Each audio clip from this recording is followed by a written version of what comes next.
जब पूरी दुनिया अंधकार से जूझ रही थी, जब पूरी दुनिया एक डार्क एज के थ्रू जा रही थी, तो भारत में ज्ञान का दीपक और रोशनी फैलाने वाला अकेला एक सेंटर पूरे दुनिया में था और वो सेंटर था नालंदा यूनिवर्सिटी। नालंदा यूनिवर्सिटी भारत में एक विश्वविद्यालय था और अभी आप सुन रहे होंगे कि सरकार की योजनाओं में एक दो योजनाएं बहुत ही महत्वपूर्ण रही हैं। 2010 में जो योजना थी वो थी कि हमें नालंदा यूनिवर्सिटी को रिवाइव करना है एंड कॉन्सिक्वेंटली 2010 में नालंदा यूनिवर्सिटी, जो कि आज से हजारों साल पहले भारत में हुआ करती थी, वो रिवाइव हुई।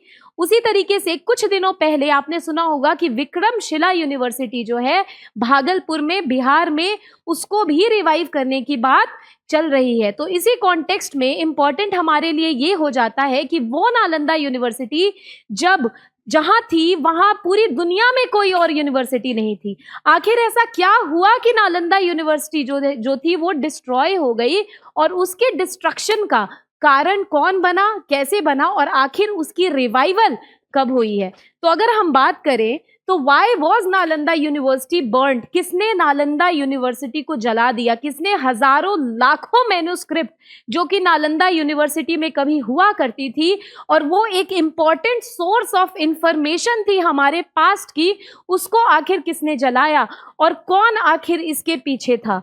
तो चलिए, सबसे पहले अगर हम नालंदा यूनिवर्सिटी की बात करें तो नालंदा यूनिवर्सिटी एक एंशिएंट सेंटर है लर्निंग का। आज से ही नहीं बल्कि ऑलमोस्ट 417 बीसी के टाइम पे अगर हम बात करें तो 417 बीसी के एडी 417 एडी के टाइम पे नालंदा यूनिवर्सिटी की स्थापना हुई थी। मतलब आज से नहीं भी तो 1500 से 1700 साल पहले नालंदा यूनिवर्सिटी जो है वो हुआ करती थी और ये एक बहुत ही इंपॉर्टेंट लर्निंग का सेंटर था।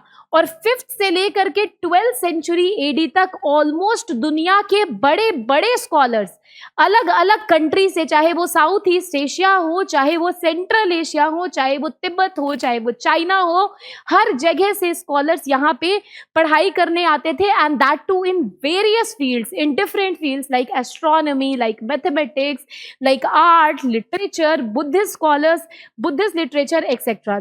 अगर हम बात करें तो ये अट्रैक्ट किया था scholar India, Korea, Tibet, China, Central Asia, हर जगह से। और ये जो टाइम था, जो 5th सेंचुरी एडी का टाइम था, भारत में जो टाइम था, आपको पता होगा कि ये गुप्ता एम्पायर का टाइम था।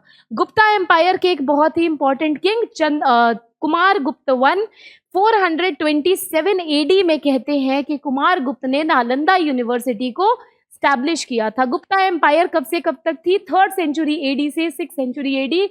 और इसी के बीच में कुमार गुप्त जो आते हैं उन्होंने नालंदा में, बिहार शरीफ डिस्ट्रिक्ट आज के डेट में है, वहां पे नालंदा यूनिवर्सिटी की स्थापना की थी, बिहार में की थी, क्योंकि गुप्ता डायनेस्टी का जो कैपिटल था वो पाटलिपुत्रा था। चंद्रगुप्त 2 या विक्रमादित्य के टाइम पे सेकंड कैपिटल बना था जो कि उज्जैन में बना था। तो अब हम चलते हैं कि कौन कौन से आखिर वहां पे सब्जेक्ट्स पढ़ाए जाते थे। तो बुद्धिस्ट फिलॉसफी पढ़ाई जाती थी, मेडिसिन पढ़ाई जाती थी, मैथमेटिक्स, ग्रामर, एस्ट्रोनॉमी, ये सारी चीजें पढ़ाई जाती थी। और लगभग 10 से 20,000 स्टूडेंट्स वहां पे इनरोल होते थे। वहां पे अलग अलग दुनिया के अलग अलग कोनों से आकर के पढ़ाई करते थे और लगभग 2000 टीचर्स थे नालंदा यूनिवर्सिटी में। इसके अलावा जब हम गुप्ता की बात करते हैं तो गुप्ता के बाद पालास और हर्षवर्धन एम्पायर, जो कि ऑलमोस्ट 7th सेंचुरी एडी में और 648 एडी तक रूल की है अंडर हर्षवर्धन, उसके टाइम पे। और उसके बाद पाला जो कि 8th सेंचुरी एडी में आते हैं और पीक पे पहुंचते हैं 9th-10th सेंचुरी एडी में गोपाल के टाइम पे। और उसके बाद इन लोगों ने भी, जो एम्पायर्स जो नॉर्थ इंडिया में आई थी, उन लोगों ने भी पेट्रनाइज किया था किसको? नालंदा यूनिवर्सिटी को। अब हम बात करते हैं कि आखिर इसकी बर्निंग के बारे में, कि आखिर नालंदा यूनिवर्सिटी को किसने जलाया। तो हमें पता है कि गजनवी का इन्वेजन हुआ था 1001 से 27 एडी, 17 बार एक्सपीडिशन। उसके बाद घुरी का इन्वेजन हुआ था जिसमें कि 1191 एडी में फर्स्ट बैटल ऑफ तरायन, जिसमें पृथ्वीराज चौहान ने मोहम्मद घुरी को हराया था। लेकिन second battle of Tarain 1192 AD, जिसमें पृथ्वीराज चौहान को हार का सामना करना पड़ा था और घुरी जीता था। जब मोहम्मद घुरी जीता था तो उस टाइम पे 1192 एडी में घुरिद एम्पायर से उसके साइड्स में मोहम्मद घुरी के साथ एक उनका कमांडेंट आया था, एक उनका मिलिट्री जनरल आया था, और उस मिलिट्री जनरल का नाम था बख्तियार खिलजी, याद रखना। तो 1192 एडी में जब सेकेंड बैटल ऑफ तराइन होती है तो मोहम्मद घुरी के साथ आते हैं बख्तियार खिलजी, जो कि उनके एक जनरल हैं। एंड जब 1192 में जब सेकेंड बैटल ऑफ तराइन खत्म हो जाती है और उसके बाद जब मोहम्मद घुरी वापस जाते हैं तो बख्तियार खिलजी यहाँ पे थे, और उन्होंने 1193 एडी में दो रीजन की वजह से, पहला रीजन था उनका कि वो सप्रेस करना चाहते थे किसी भी अदर रिलीजन को जो कि इस्लाम के ऑपोजिट है, यानी बुद्धिज्म हो गया या हिंदुइज्म हो गया या जैनिज्म हो गया। तो इसी में से बुद्धिज्म का जो नालंदा यूनिवर्सिटी था, it was the world's greatest centre of learning, और इसीलिए बख्तियार खिलजी का मिलिट्री एक्सपेंशन और कॉन्क्वेस्ट में एक एजेंडा ये था कि वो सप्रेस करना चाहते थे non Islamic centres of knowledge like Nalanda university, और इसके अलावा he was totally intolerant to the other religion except Islam. ठीक है, तो इन्होंने क्या किया, 1193 एडी में नालंदा यूनिवर्सिटी को पूरी तरह से डिस्ट्रॉय कर दिया, और जितनी भी हजारों लाखों मैन्युस्क्रिप्ट थी, अलग अलग स्कॉलर्स ने लिखी थी, अलग अलग टाइम पे लिखी हुई थी, हमारा एक सोर्स ऑफ इंफॉर्मेशन, एक अपना बड़ा लाइब्रेरी, वो पूरा जल के राख हो गया था। और इसके बारे में जो सोर्सेज है वो है तबकाते नासिरी, जो कि लिखी गई है मिनहाजुस सिराज के द्वारा। मिनहाजुस सिराज जो थे वो इल्तुतमिश के टाइम पे, जो मामलुक डायनेस्टी थी, स्लेव डायनेस्टी थी, उसके टाइम पे मिनहाजुस सिराज कोर्ट पोएट थे स्लेव डायनेस्टी का, और उन्होंने तबकाते नासिरी में लिखा है कि 1193 एडी में बख्तियार खिलजी ने नालंदा यूनिवर्सिटी को डिस्ट्रॉय किया। आखिर इसका इम्पैक्ट भारत पे क्या पड़ा? तो अगर हम इम्पैक्ट की बात करें तो पहला कल्चरल लॉस, हमारा एक बड़ा कल्चर जो था, थाउजेंड ऑफ मैन्युस्क्रिप्ट थी जो, वो सारी डिस्ट्रॉय हो गई, वो सारी डाइलैपिडेट हो गई, वो सारी जला दी गई, जिसकी वजह से जो इमेंस कल्चरल लॉस हमें हुआ है वो शायद उसकी भरपाई हम आज भी नहीं कर पा रहे हैं। सेकेंड में है हमारा decline of Buddhism in India, जो ग्रेटेस्ट सेंटर था।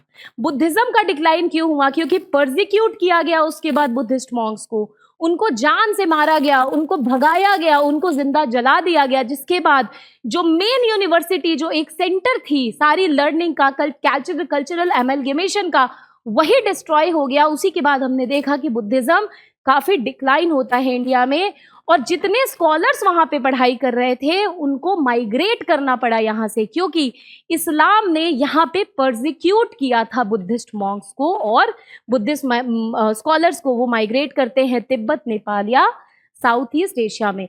इसके रिवाइवल की बात करें तो भारत सरकार ने इसकी रिवाइवल के लिए योजनाएं बनाई। इसकी रिवाइवल इंटरनेशनल कम्युनिटी एफर्ट, क्योंकि पहले इंटरनेशनल कम्युनिटी ही आती थी यहाँ पे पढ़ाई करने, इंटरनेशनल स्कॉलर्स आते थे, तो उन्होंने मदद की। उन्होंने बोला हमारा पुराना सॉफ्ट कल्चरल टाइज है नालंदा यूनिवर्सिटी से, आज से नहीं लगभग 2000 साल पहले से, तो हम आएंगे और हम आपको इस यूनिवर्सिटी को रिवाइव कराएंगे, और हमारा जो एक कल्चरल डिप्लोमेसी है वो मेंटेन रहेगा।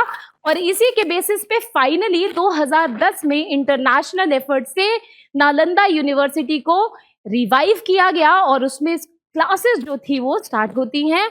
और नालंदा यूनिवर्सिटी जो है वो आज भी एक सिंबल है इंडिया की सॉफ्ट पावर डिप्लोमेसी का, चाहे वो हम साउथ ईस्ट एशियन कंट्री की बात करें, चाहे अपनी नेबरिंग कंट्री की बात करें, या फिर हम सेंट्रल एशियन कंट्री की बात करें। नालंदा यूनिवर्सिटी के लाइन पे ही विक्रमशिला यूनिवर्सिटी को भी रिवाइव करने के लिए गवर्नमेंट ऑफ इंडिया ने प्रस्ताव दिया है, और वो इस पे विचार कर रही है। विक्रमशिला यूनिवर्सिटी जो थी वो धर्मपाल ने बनाई थी, पाला डायनेस्टी के रूलर ने। मैंने आपको बताया था कि इवन गुप्तास के बाद पाला ने या हर्षवर्धन ने इसको प्रोटेक्ट किया था नालंदा यूनिवर्सिटी को। तो धर्मपाल ने विक्रमशिला बनाया था, भागलपुर डिस्ट्रिक्ट में भी बनाया था बिहार के, और जैसे नालंदा यूनिवर्सिटी सेंटर और बीकन ऑफ लर्निंग थी, उसी तरीके से विक्रमशिला यूनिवर्सिटी भी सेंटर और बीकन ऑफ लर्निंग रही थी। तो चलिए हम आपसे फिर दूसरे वीडियो में मिलेंगे, तब तक के लिए thank you so much, take care, bye bye, have a great day.